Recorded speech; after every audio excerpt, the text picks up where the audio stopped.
Hey, YCC, welcome. So this is a new series of podcasts that we're doing. As you know, we've started a new series of teaching. We've got 3 strands of teaching. Sarah's going to be working through Ephesians. We're continuing the book of John, and then I'm teaching through a series called 10:10 Vision, which is all around John 10:10, where Jesus says he has come that we will have life and life in all its fullness. And we want to see the world, each other, God, Jesus, the Holy Spirit, church, life through that lens.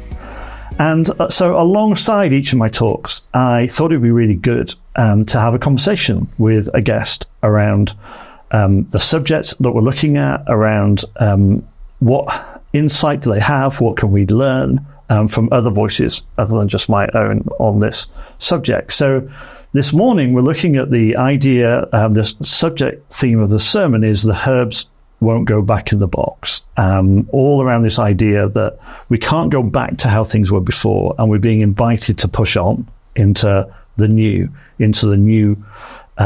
way forward, into the renewal that we sense is coming, into this new moment with God that we sense is coming. So today I am joined by Rich Johnson, who is, what's your exact title? Leader, director? I'm officially national leader. National leader of New Wine.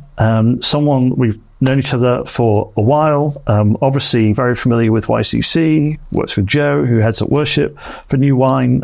So knows a little bit about YCC. We as YCC know quite a lot about New Wine. And in your role, Rich, you must have a particular perspective, a viewpoint on what's going on in the church nationally at the moment. And when I talk about this sense that we have of being on the cusp of, at the beginning of maybe of renewal or revival, stuff's going on, the world's shifting around us, and we can't go back to how things were, we need to move on. Does that resonate with you? Is that what you're seeing? What are you seeing nationally? Totally resonates. And actually, I'd say it's international as well, in terms of what we might call the so-called developed world. I was telling you earlier, I was in South Africa recently, and same sorts of things there. I think there's a number of things.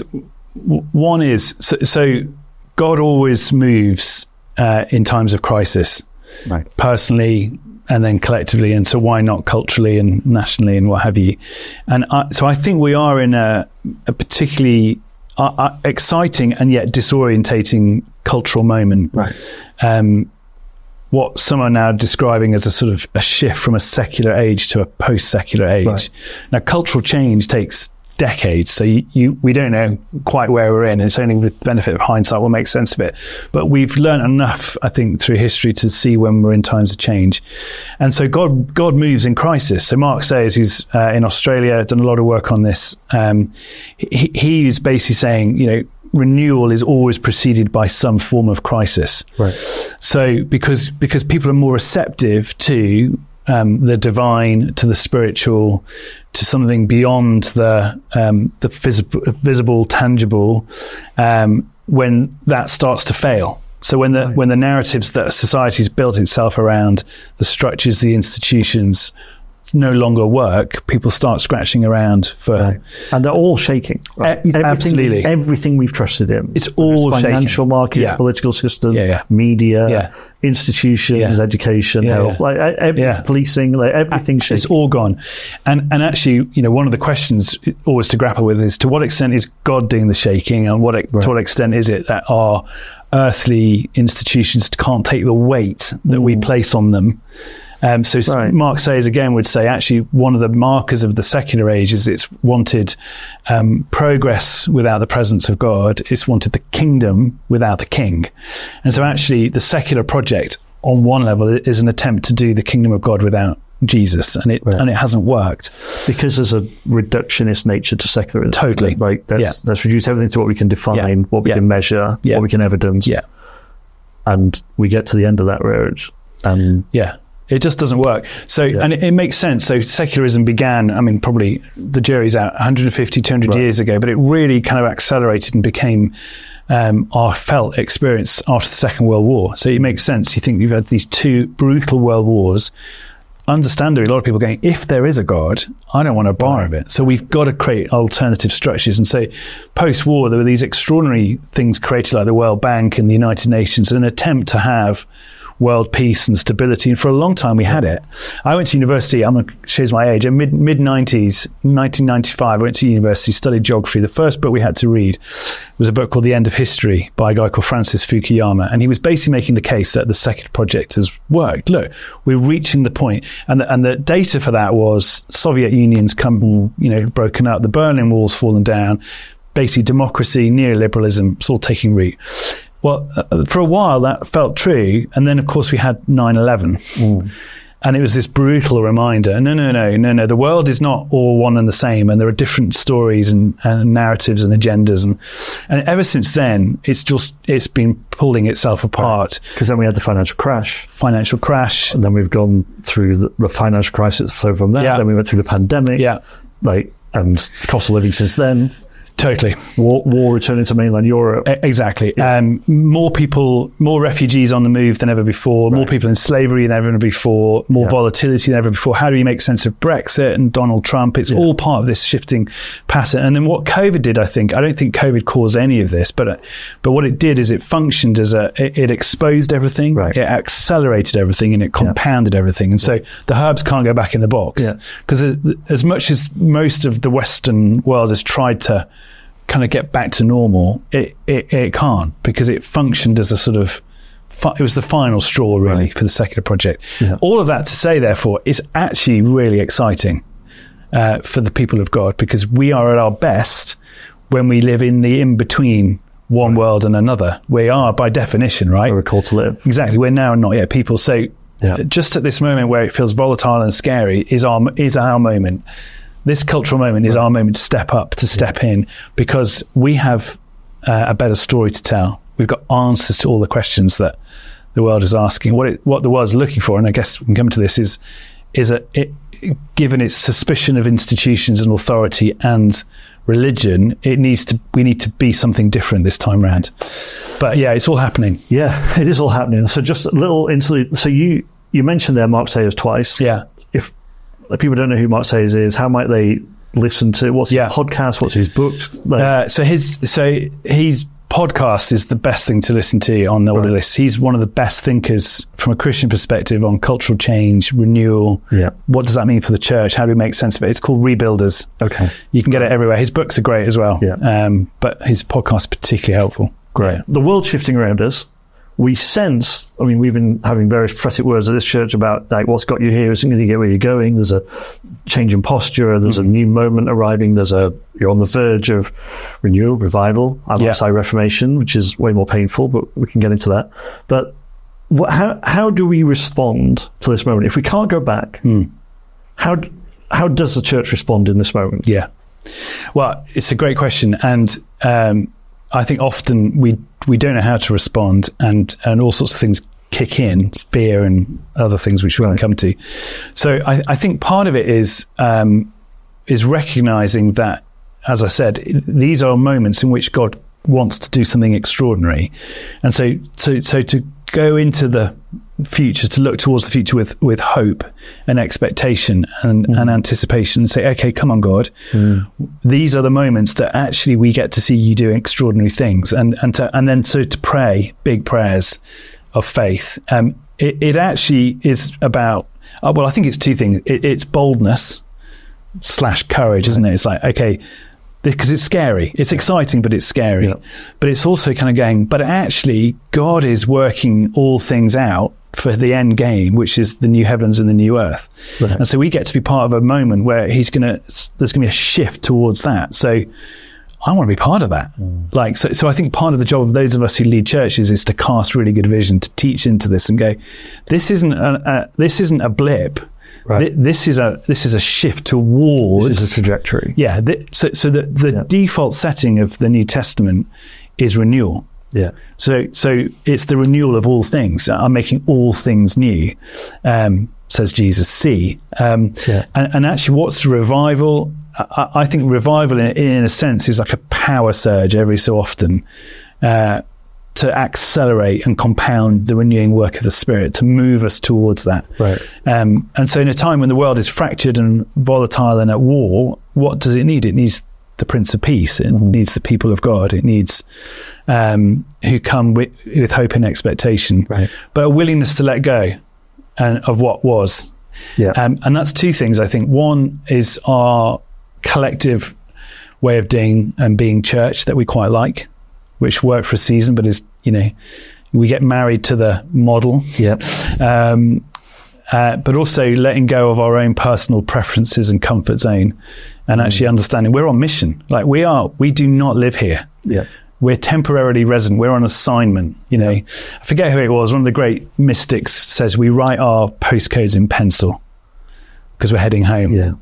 And having that posture again of going, actually, so we're unsettled, we're uprooted as the people of God because we're meant to lead into this season and lead the church, lead the world through this time of change. So that should be something that's really exciting for us.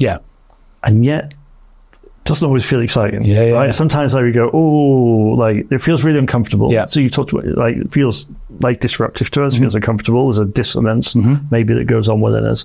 And you mentioned before fear. What is that one of the threats to how we push forward? Well, there's a great story in Numbers 14, in the Old Testament. So there's a comfort for me in that the people of God have always struggled with this. We're not the first. No, exactly. And so this is the story of, the people of God, in theory, trying to get to the promised land. So God has said to them, I'm going to give you this land. It's going to be flowing with milk and honey. It's a foretaste of the new heavens and the new earth. The future's more exciting than the past. Exactly. And we serve a covenant God, and covenant is like a binding promise. So God has said he is going to renew the earth. So when he calls us to lean into that in these seasons in a particular way, because renewal is coming, and I'm with you, actually, it is a reformation. It's a massive shift. We've got to remember that we serve a God who keeps his promises. So he's looking for us to be faithful and obedient to him, because that's our response, which is Jesus has already done that, right? He was faithful and obedient even unto death. So the least we can do is offer it back. But there's this story in Numbers 14 where Moses is trying to get the people of God to the promised land, and there are three temptations they face in this story that I think are the same three temptations that we are facing and will face as we go on this. So not everyone will necessarily know the story, but essentially there are three temptations. The first one is a temptation to go back to where they've been, which in their case is Egypt. Can we just get back to how things were? So let's go back to how things were. Slavery in Egypt. And that's because they've got to the edge of the promised land. They've got to cross over the river, but they can see. And the report back from the spies who'd gone in just to check, is it as good as God said it's going to be? Like, no, it really is amazing, but there are giants in the land. It's not going to be easy. And so they're like this moment where the majority of people are like, oh, this is going to be too hard. It's going to be too costly. I don't want to do this. Maybe we should just go back to Egypt. And actually what they've forgotten is that Egypt wasn't great.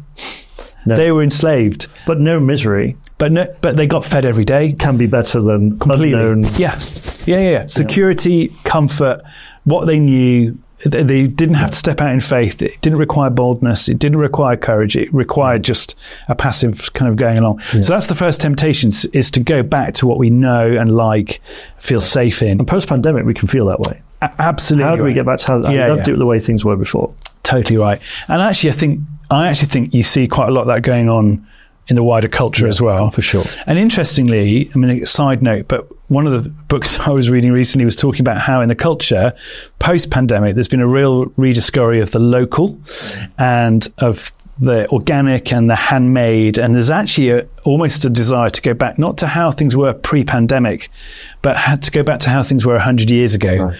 Because the world in our sort of romanticized memory was easier and simpler and more beautiful. Actually, it wasn't at all. So that's the first temptation. The second temptation is to fear, because there are giants in the land, and this is scary. And actually, it's going to cost us, and it is going to cost us as the people of God. We've got to let go of church as we've known it, life as we've known it. We've got to accept that we are not popular with our convictions about Jesus and ethics and all of that sort of stuff. We're going to face hostility and opposition and resistance. And there is understandable fear in the face of that. And it can paralyze you, because faith and fear don't I mean, we're all a blend of the two, but they don't fit together, but they're at odds with each other. And so as fear kicks in, faith seeps out. And so collectively together, we've got to try and keep leaning into faith in the face of understandable fear, because God says he's with us. Yep.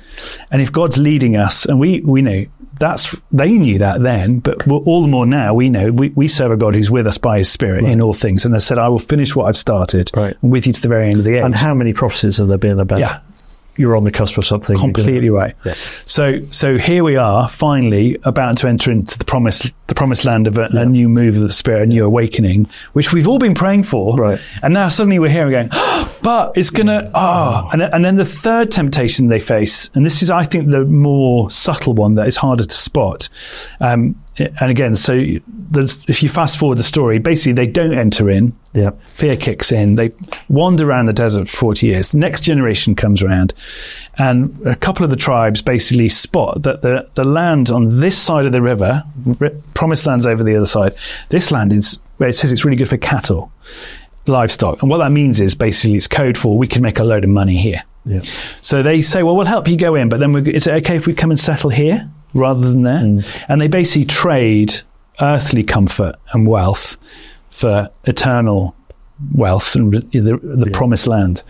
And I think we live in a hyper-consumer culture, and we're being seduced all the time to compromise, to settle for less than what God has for us, because it gives us comfort and security, and fresh comfort and security and power, therefore. And it makes us no different to the rest of the world. And we can't... everyone wants to live there, but our job is to take people to the promised land. Yeah. To not settle. Yeah, to not settle. And we can justify it, can't we? Like, but look how far we've come. Look how much better this is than it was. Like, look, and look how much money I give to the church. Right. And look how, that nice big new patio, it's great for small group barbecues. I mean, it is. I've got a great patio. But actually, these are the temptations we're going to face, and so we have to do it together. Yeah, and we have to resolve. And actually, you talked earlier when we were hanging out. We need a bigger vision of Jesus. Yeah, a bigger vision of the kingdom.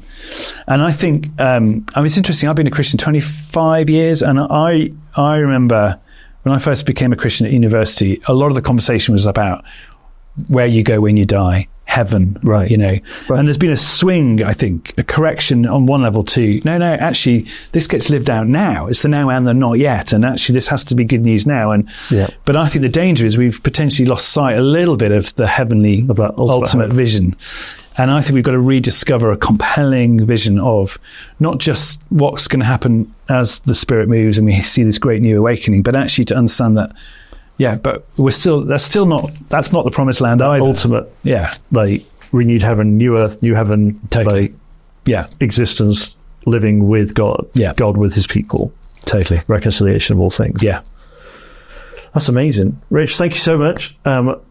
Always love chatting this stuff through with you. There's so much that we resonate on, but really helpful input to encourage us at the beginning of this journey. As a church around renewal and pushing on and choosing not to settle, but to pursue everything God has for us in this moment. It's great to be with you. Yeah, thank you.